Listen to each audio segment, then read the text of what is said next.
Hello, everyone. Welcome to our year-long art journal workshop for 2012 entitled Diamonds Designs Journals.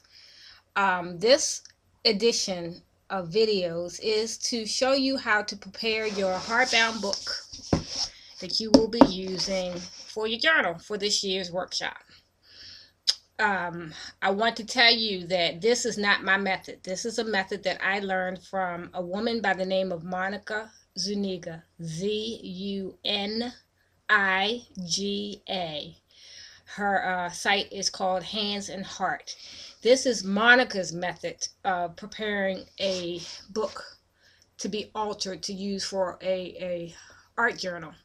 And I'm just recording the steps for me to be able to share it with the art journal workshop here at the village. So we have our hardbound book. You want to make sure that it is a stitch-bound book and not a glue-bound book. The easiest way that I have been finding to be able to tell is in the binding of the book. If it is stitch-bound, it normally has this fabric piece that's usually colored. This one is red. I don't know if the camera is picking that up well, but that one is red. You can see the red. That usually is an indication that it's a stitch-bound book. Most hardcover books, if it's a good book, is stitch-bound and not glue-bound. So, I know that a lot of you have looked at my video of how to stitch bind a book and create your own book. If you haven't, you can review that video so that you can better understand some of the terms here. What you're looking to do in your book is, Monica starts in the middle of the book, and I don't know if that is necessary or not. I've done it from the middle, I've done it from the beginning, and it doesn't seem to matter. The biggest thing you need to know is your signatures. Every stitch-bound book is compiled of a group of signatures that are stitched together and then attached to the cover. And a signature is a grouping of pages that are folded in half, so there is a middle. And those signatures are also sewn together and then sewn to each other. So if you can find the middle of the signature, whether you start in the middle of the book, the front of the book, or the back of the book, it doesn't matter. You just need to be able to find the middle of each of your signatures. And the best way to do it is to just keep going, flipping through page by page and separating the book well to ensure that you can see the middle. And here is the middle of my first signature. I don't know how well the camera is going to pick up the stitching, but if you are able to see the stitching, you can actually see threads down in the crease, and that's how I know that I'm at the middle of one of my signatures. The next thing I like to do is I like to know how many pages are in each signature, because you don't want to take more than half of the pages out. Otherwise, the stitching will be too loose and your book is going to fall apart. You don't want that. So once you find the middle of your signature, just count one half, one side of it, so you know how many pages you have in each signature. That way, you'll know how many pages to take out so that your stitching won't be too loose. I have 7 pages in my signature. I've already counted. I know that it's 7 pages. So I can take 2 or 3 pages out in order to thin the book out enough that once we start doing the art journaling and we're adding collaging and layers and hidden objects and other things in our book, that we'll still be able to close our book once the artwork is in here and done. So I'm at the middle of my signature here. And what I'm going to do is, here we're at the middle, we can see our stitching. You take 1 page from the left, just a single sheet, 1 page from the right. These pages, in all honesty, are just folded in half together. And what we're going to do is we're going to gently remove them from the book. You don't want to pull your stitching too hard, because you can pop the stitching and then your signature will just fall apart and your book will start falling apart. And you want to try to remove them gently, because you can reuse these pages in your art journal or other work.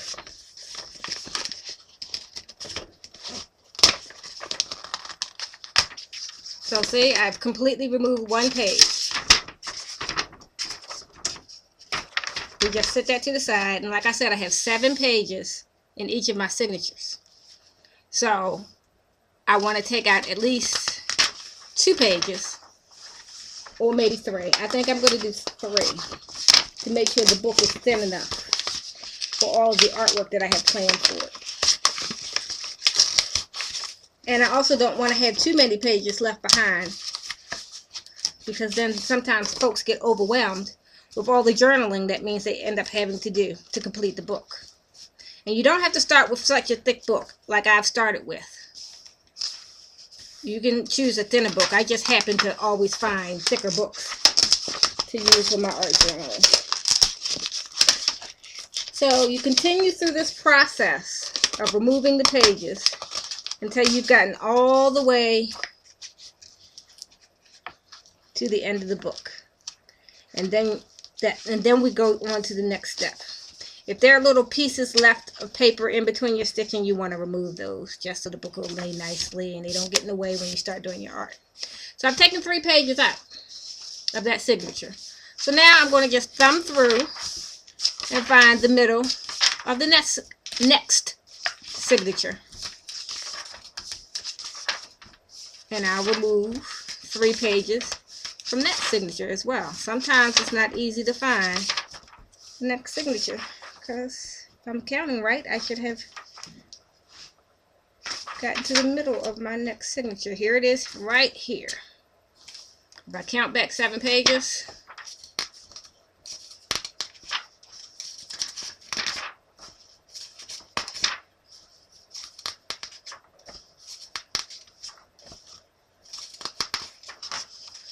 and I look at my spine, I can tell that I am definitely in the middle of the next signature.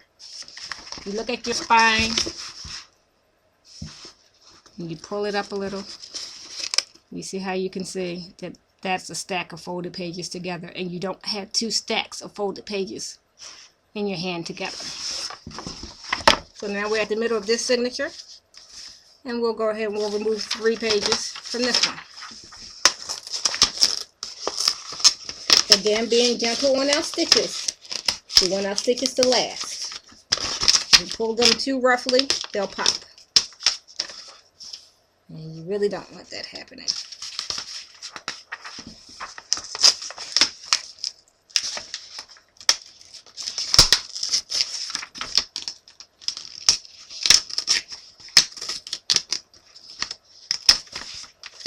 And just remember to remove any little pieces of paper that have been left in the middle. It's just easier in the long run. When you start getting to the art process and gluing your pages together, you want your pages to glue together nicely and lay flat, not have lumps in them. And these little pieces of paper can cause hindrance sometimes in preparing the book properly. So you just want it nice and neat.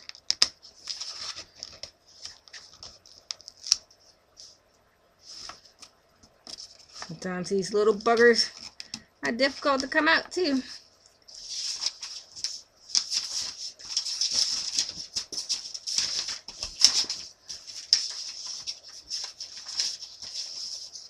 Okay, and I have one more sheet to take out of this signature.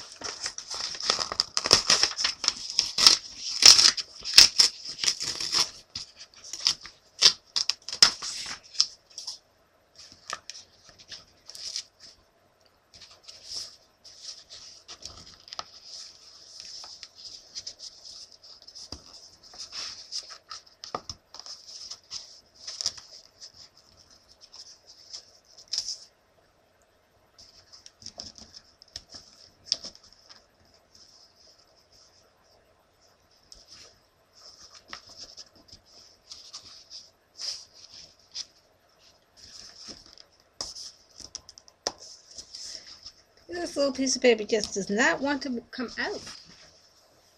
I'll have to do some coaxing.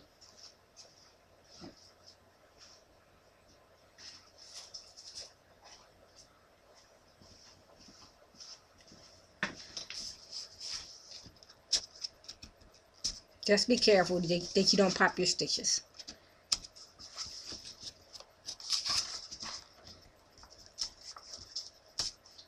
There we go.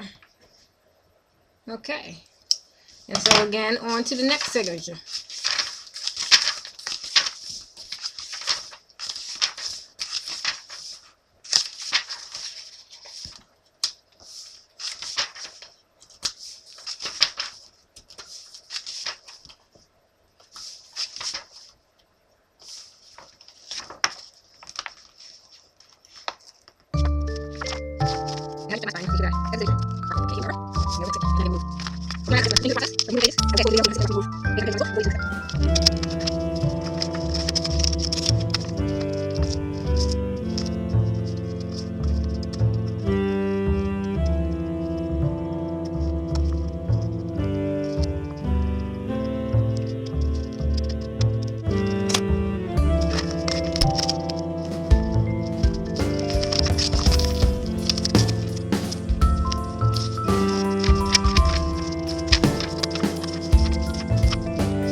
No. Mama's busy. Got a little furry friend trying to get in my lap.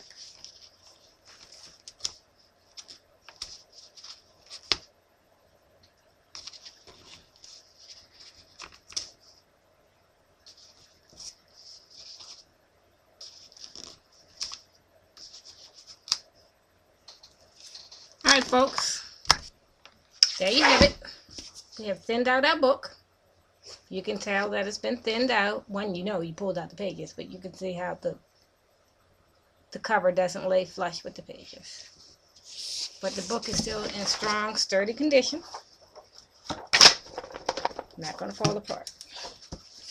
The next step in the process is to find the center of your book. And where you find the center of your book, you want it to also be the center of a signature.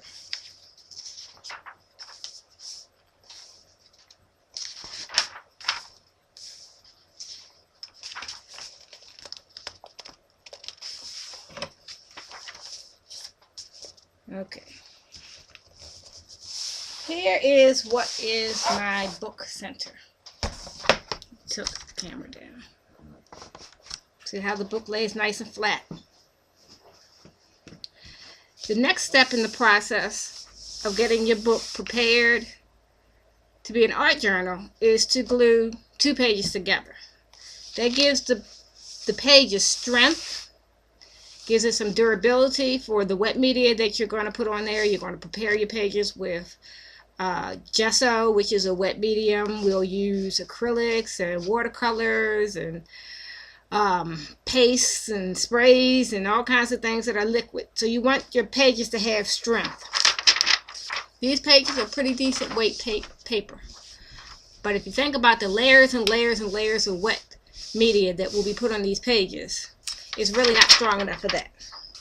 So we're at the center of our book. We see our stitching because we're in the middle of a signature. We're going to take a page from the left and take a page from the right. And we're just going to glue it together like this. You can use bookbinding glue. I use the Ink Essentials Glue and Seal. But I take this and I dilute it a little with water because it's kind of thick. So you don't want it to be so thick that it's just awful on your pages and doesn't spread well. You also don't want to add too much water that is too thin and it's really wet, because if it's really wet, your pages will warp and crinkle, and you don't want that either. So we're simply just going to take our glue and a brush. I also always like to put a plastic sheet in between my pages that I'm gluing, so I don't glue it to the next page that it shouldn't be glued to. As you see, my plastic sheet is well used for gesso. You put it between sheets for gesso, put it between sheets for gluing. So I just laid the plastic under one page, and then I take a paintbrush, nothing special, my glue and seal, or whatever glue you're using, and you want to spread it evenly on the entire page. Make sure you get corners, make sure you get the edges, because you want your pages to glue together well and be one page in the end. You don't want to make it you don't want the glue to be too wet, especially at the seam, because if it's too wet, it can pull out of the book, because it'll get wet at the seam where the stitching is and just tear away from the stitching. So you don't want too much glue, you don't want a little bit of glue, you want just enough. And there's no way for me to tell you what just enough is for you in your book, because I don't know what size book you're going to use. You also need your brayer, which I should have mentioned before I did this, but I'm telling you now, because once you lay your glue down and you have a nice coat all over the page, you want to pull your page that you're gluing to it over, and then you want to make sure all the air bubbles and wrinkles are out. So you want to press it firmly with your hand, and then I have to hop up real quick and get my brayer. But then you want to go behind it with your brayer. If you didn't hear what I said, once you press it down, go behind it with your brayer. And just really make sure the pages are adhered well to each other. And you want to make sure that there are no air bubbles in there, and that you're going to be happy with the end result. One page glued together. Now it's stronger. once it dries. If you notice any edges sticking up, I just take a little more glue, stick it in between the pages, seal it down, brayer it out, make sure it's stuck, and then we have no more pages separated. I found that in my books, when I glued the pages together, the pages don't always match up at this edge. You can leave it, you can trim it so they're even, you can distress the edge. It's your book, you do what you feel comfortable with. And then we go on to the next page.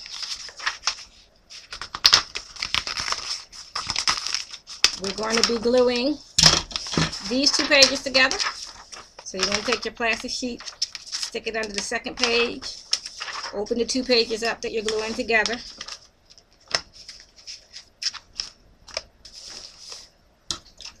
Take your paintbrush and get your glue on. And you do this process through the whole entire book until all of your pages are glued together. If you should come to a page at the end of the book or at the beginning of the book as you're gluing pages together where the last page doesn't have a page to glue it to, you can always add that single page to the last set of glued pages. Yes, that will make 3 pages glued together, but it won't hurt it. It'll just give it extra added strength. And you'll know that those are some pages that you maybe can do a little more to, a little more wet medium to, a little more collaging to, or something that might weaken the pages, something that you might not want to do to the pages that are only 2 pages glued together. It's your decision. So you spread your glue, take your page that you're going to glue it to, fold it over from the seam, push out, flatten it, and seal it together. Make sure it's got a good seal. And then take your brayer and really rub, get all the wrinkles and the air bubbles out. And make sure you have a good bond between the 2 pages.